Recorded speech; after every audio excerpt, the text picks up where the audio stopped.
ಬಹಳಷ್ಟು ಜನ ಅವ್ರಿಗೆ ಹೆಂಗ್ ಅನುಕೂಲ ಆಗುತ್ತೋ ಹಂಗೆ ಶಾಸ್ತ್ರಗಳನ್ನ ಟರ್ನ್ ಮಾಡ್ಕೊಂಡಿದ್ದೀವಿ. ಅದರಲ್ಲಿ ಇದು ಒಂದು ಅನುಕೂಲಕ್ಕೆ. ಯಾಕಂದರೆ ಈಗಿನ ಕಾಲಮಾನ ಸ್ಥಿತಿ ಹಾಗಿದೆ ಅಂದಾಗ ಈಗ ಫ್ಲೈಟ್ ಬುಕ್ ಮಾಡ್ಕೊಂಡಾಗ ಕ್ಯಾನ್ಸಲ್ ಮಾಡೋಕ್ಕಾಗಲ್ಲ. ಹೌದು, ಅದು ಇಳಿಯೋ ಟೈಮು ಕೂಡ ಕೆಲವು ಸತಿ ಹೆಚ್ಚು ಕಡಿಮೆ ಆಗಿಬಿಡತ್ತೆ. ನಾವು ಅಂದ್ಕೊಂಡು ಪ್ಲಾನ್ ಪ್ರಕಾರ ನಡೆದಿಲ್ಲ ಅಂದಾಗ ಜಲ ಎಲ್ಲ ಪಾಪ ಪರಿಹಾರ ತೊಂದರೆಗಳನ್ನು ಪರಿಹಾರ ಮಾಡ್ತಾಳೆ ಗಂಗೆ ಅಮ್ಮ ಅಂದಾಗ ಅವಳನ್ನು ಸಾಕ್ಷಿಯಾಗಿಟ್ಕೊಂಡು ಕಟ್ಟುವಂಥದ್ದು. ಓಕೆ ಅಮ್ಮ, ಕೆಲವೊಂದು ಸಂದರ್ಭಗಳೇನಾಗುತ್ತೆ, ಯಾವುದೇ ಹಬ್ಬ ಬಂದಾಗ ಏನೋ ಒಂದು ಆರೋಗ್ಯ ಸರಿ ಇಲ್ದೇನೋ ಯಾವುದೋ ಒಂದು ಕಾರಣಗಳಿಂದ ಆ ಹಬ್ಬವನ್ನು ನಾವು ಮಿಸ್ ಮಾಡ್ಕೊಂಬಿಟ್ಟಿರ್ತೀವಿ.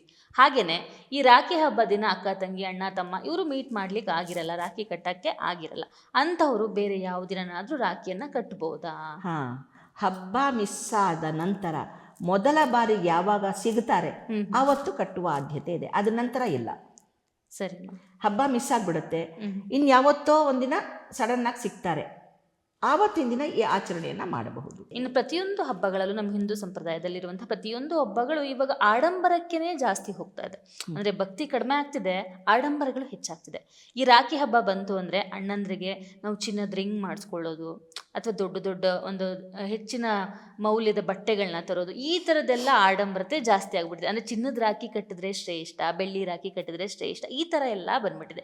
ಇದು ಎಷ್ಟರ ಮಟ್ಟಿಗೆ ಸರಿ? ಇಲ್ಲ, ಇದು ಹೇಳಿದ್ನಲ್ಲ, ಚಿನ್ನ ಬೆಳ್ಳಿ ನಿಮ್ಮ ಯೋಗ್ಯತಾನುಸಾರ ಕೊಡೋಂಗಿದ್ರೆ ಕೊಟ್ಕೊಳ್ಳಿ, ತಪ್ಪಿಲ್ಲ. ಆದರೆ ಅದು ಶ್ರೇಷ್ಠ ಅಲ್ಲ. ಮುಖ್ಯವಾಗಿ ಬೇಕಾಗಿರೋದು ನೂಲು. ಆಯಿತಾ? ಈಗ ಕೆಲವರೆಲ್ಲ ಶಕ್ತಿ ಇರೋರು ಏನು ಮಾಡ್ತಾರೆ, ಚಿನ್ನದ ಯಾಕೆ ಮಾಡಿಸ್ತಾರೆ ಅಂದರೆ ಅದು ಸದಾಕಾಲ ಕೈಯಲ್ಲಿದ್ದರೆ ಅಕ್ಕ ಅಥವಾ ತಂಗಿ ನೆನಪಿರತ್ತೆ ಅನ್ನುವ ಕಾರಣಕ್ಕೆ ಚಿನ್ನ ಅಥವಾ ಬೆಳ್ಳಿಗೆ ಹೋಗ್ತಾ ಇದ್ದಾರೆ. ಬಿಟ್ಟರೆ ಅಲ್ಲೂ ಕೂಡ ಕೆಲವೊಂದು ಆಡಂಬರ, ಕೆಲವೊಂದು ಬಾಂಧವ್ಯತೆ ಇದೆ, ಇನ್ನೂ ಉಳ್ಕೊಂಡಿದೆ. ಆಯಿತಾ? ಅದಕ್ಕೋಸ್ಕರ ಬೆಳ್ಳಿಯ ಅಥವಾ ಚಿನ್ನದ್ದು ಇವಾಗೆಲ್ಲ ಬಂದಿದೆ. ತ್ರಿಶೂಲ, ಓಂಕಾರ, ಗಣಪತಿ, ಬೆಳ್ಳಿದೆಲ್ಲ ಇವಾಗ ಎಲ್ಲ ಜ್ಯುವೆಲ್ರಿ ಶಾಪಲ್ಲಿ ಸಿಗ್ತಾ ಇದೆ. ಯಾಕೆ ಅಂದರೆ ಅದು ಸದಾಕಾಲ ಕೈಯಲ್ಲಿ ಉಳ್ಕೊಳ್ಳುತ್ತೆ ಅನ್ನುವ ಉದ್ದೇಶಕ್ಕೆ ಬೆಳ್ಳಿದು ಅಥವಾ ಚಿನ್ನದ ಕಟ್ತಾ ಇದ್ದಾರೆ. ಆದರೆ ಮುಖ್ಯವಾಗಿ ಕಟ್ಟಬೇಕಾಗಿರೋದು ಅದರ ಜೊತೆಗೆ ಒಂದು ದಾರ, ಹಸಿ ದಾರ. ಇದು ಇದಲ್ಲ, ಬಟ್ಟೆ ಹೊಲಿಯೋ ದಾರ ಅಂಥದ್ದಲ್ಲ, ಪೂಜೆಗೆ ಬಳಸುವ ಹಸಿ ದಾರವನ್ನು ಕಟ್ಟಿದ್ರೆ ಒಳ್ಳೆಯದು. ಇನ್ನು ಬಹಳಷ್ಟು ಕಡೆ ಅಮ್ಮ ಹೇಳ್ತಾರೆ, ರಾಖಿ ಹಬ್ಬ ನಮಗೆ ಪದ್ಧತಿ ಇಲ್ಲ, ನಮ್ಮ ಆಚರಣೆ ಇಲ್ಲ ಅಂತ ಹೇಳ್ತಾರೆ. ಇವಾಗ ರಾಖಿಯನ್ನು ಕಟ್ಟೋದು ತುಂಬ ಫ್ಯಾಷನಬಲ್ಲು ಆಗಿಬಿಟ್ಟಿದೆ.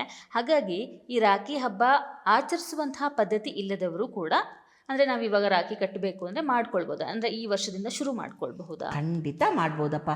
ಈ ಒಂದು ರಕ್ಷಾಬಂಧನ, ಅಣ್ಣ ತಮ್ಮ ಅಕ್ಕ ತಂಗಿಯರ ಸಂಬಂಧಕ್ಕೆ ಯಾವ ಜಾತಿ, ಯಾವ ಪದ್ಧತಿ, ಯಾವ ಕುಲ ಯಾವುದೂ ಇಲ್ಲಮ್ಮ. ಯಾವುದೇ ಹಬ್ಬಗಳಿಗೆ ನಾ ಹೇಳೋದು, ಮುಂಚೆ ಇತ್ತು 4 ಹಬ್ಬ, 4 ವರ್ಣಗಳಿಗೆ ಪ್ರಭೇದ ಇತ್ತಲ್ಲ, 4 ವರ್ಣಗಳು, ಆ 4 ವರ್ಣಗಳಿಗೆ 4 ಹಬ್ಬ ಇದ್ದಿದ್ದು ಮುಂಚಿನ ಕಾಲದಲ್ಲಿ. ಅದಿವಾಗಿಲ್ಲ. ಪ್ರತಿಯೊಂದು ಹಬ್ಬವು ಎಲ್ಲರೂ ಕೂಡ ಸೇರಿಕೊಂಡು ಖುಷಿಯಾಗಿ ಆಚರಿಸೋದ್ರಲ್ಲೇ ಆ ಒಂದು ಆನಂದ ಇದೆ ಅಂದಾಗ ಖಂಡಿತ ಯಾರ ಮನೇಲಿ ಪದ್ಧತಿ ಇಲ್ಲ ಅಂದ್ಕೊಂಡಿದ್ದೀರಾ ಅವರೂ ಕೂಡ ಆ ಮಕ್ಕಳಿಗೆ ಆ ಪದ್ಧತಿನೇ ಹೇಳ್ಕೊಡಿ. ಯಾಕಂದರೆ ಅವರು ಅಣ್ಣ ತಂಗಿರು, ಅಕ್ಕ ತಮ್ಮಂದಿರು ಇರ್ತಾರೆ ಅಲ್ವಾ. ಇನ್ನೊಂದು ಮನೇಲಿ ಆ ಹಬ್ಬ ಆಚರಿಸುವಾಗ ನಮ್ಗೆ ಯಾಕೆ ಕಟ್ಟಿಲ್ಲ ಅಂತ ಆ ಮಕ್ಕಳ ಮನಸ್ಸಿನಲ್ಲಿ ಬರ್ಸೋದ್ಕಿಂತಲೂ ಆ ಮಕ್ಕಳ ಕೈಯಲ್ಲಿ ನೀವು ಆಚರಿಸಿ ಹೆಮ್ಮೆ ಪಡಿ, ಆನಂದ ಪಡಿ, ಖುಷಿ ಪಡಿ, ಅದೇ ಒಳ್ಳೆಯದು. ಪ್ರಪಂಚದಲ್ಲಿ ನಮ್ಮ ಗುರುಕುಲದ ಪದ್ಧತಿ ಪ್ರಕಾರ ಮನುಕುಲ ಅಂದರೆ ಎಲ್ಲ ಜಾತಿಯವರು ಒಂದೇ. ಹೌದು, ಮನುಷ್ಯರೆಲ್ಲ ಒಂದೇ ಅನ್ನೋದನ್ನೇ ಎಲ್ಲ ಗ್ರಂಥಗಳು ಹೇಳಿರೋದು. ಇಲ್ಲಿ ಏನಾಗ್ತಾ ಇದೆ, ಬ್ಲಡ್ ಗ್ರೂಪ್ ಒಂದು ಬೇರೆ ಇರುತ್ತೆ. ಯಾಕಂದರೆ ನಮ್ಗೆ ಅನಿವಾರ್ಯ ಅಂದಾಗ ರಕ್ತವನ್ನು ಕೊಡೋದಕ್ಕೆ ಗುಂಪನ್ನು ನೋಡಬೇಕೇ ಹೊರತು ಈ ಒಂದು ಆಚರಣೆಗಳಲ್ಲಿ ಜಾತಿಯನ್ನು ನೋಡಬಾರ್ದು, ಧರ್ಮಾಚಾರವನ್ನು ನೋಡಬಾರ್ದು. ಅಂದರೆ ನಾನು ಈ ಜಾತಿಯವನು, ನಾನು ಆ ಜಾತಿಯವನು, ನೋ. ಈಗ ನನ್ನದೇ ಆದ 1-2 ಜನ ಇದ್ದಾರೆ ಮುಸ್ಲಿಮ್ಸು, ಅವರಿಗೂ ನಾನು ರಾಖಿ ಕಟ್ತೀನಿ, ಕಟ್ಟಿಸ್ಕೊಳ್ತಾರೆ. ಆ ಪ್ರಕಾರ ಹೋದರೆ ಹುಮಾಯೂಗೆ ಹಿಂದೂ ರಾಣಿ ರಾಖಿ ಕಟ್ಬಿಟ್ಟು ಅಣ್ಣ ಮಾಡ್ಕೊತಾರೆ.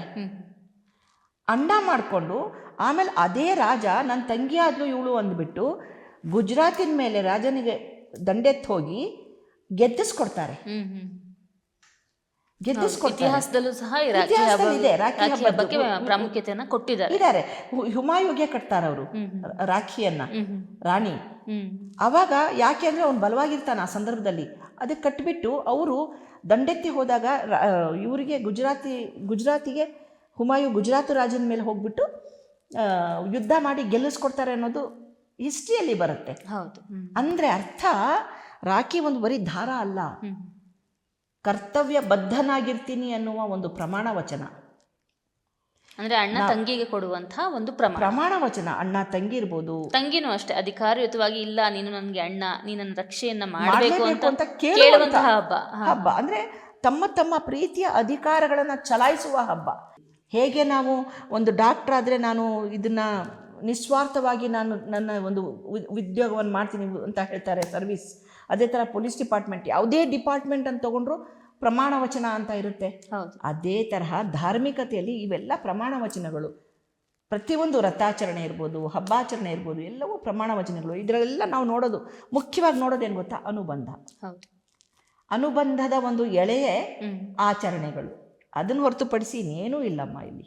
ಸರಿ ಅಮ್ಮ, ರಾಖಿ ಹಬ್ಬದ ಬಗ್ಗೆ ಎಲ್ಲ ಮಾಹಿತಿನ ತಿಳಿಸ್ಕೊಟ್ಟಿದ್ದೀರಾ.